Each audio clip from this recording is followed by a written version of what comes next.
हिंदी दिवस, हाँ, मैंने तो खुद ही लिखा है अपनी कविता में कि 365 दिनों के नियम में तो रोज हिंदी हमारी है। जी। तो कोई ज़रूरत आवश्यकता ही नहीं है इसकी हाँ। हिंदी दिवस मनाने की। हिंदी खूब बढ़ चढ़ रही है, वो तो एक दिन उसके लिए निर्धारित किया सरकार ने, जी। क्योंकि हम अंग्रेजों के पीछे पीछे चले और अंग्रेजी को हमने एक ऐसी भाषा चुनी है, हमने अंग्रेजों को पैसा कमाने की भाषा बनाया है, क्योंकि अंग्रेजी के बिना हमें लगता है कि हम पैसा नहीं कमा पाएंगे, जी। इसलिए हमने अंग्रेजी को चुना है।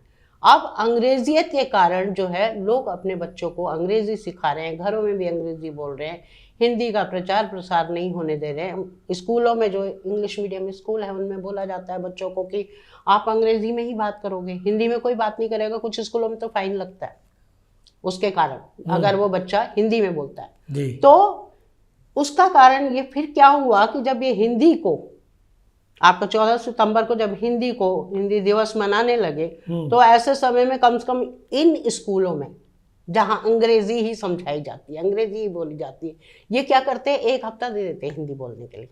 तो ये भी बड़ी बात है कि एक हफ्ते आप हिंदी बोलिए, तो बच्चे खुश होते हैं। बल्कि जो इंग्लिश मीडियम स्कूल के बच्चे हैं ना, वो हिंदी में ही बात करना पसंद करते हैं।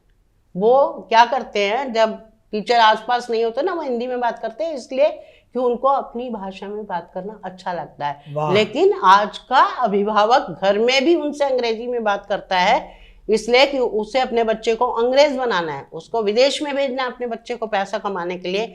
इस कारण से बच्चे जो है वो अंग्रेजी में बोलते हैं, क्योंकि माँ बाप भी चाहते हैं और शिक्षक भी चाहता है और स्कूल भी चाहता है।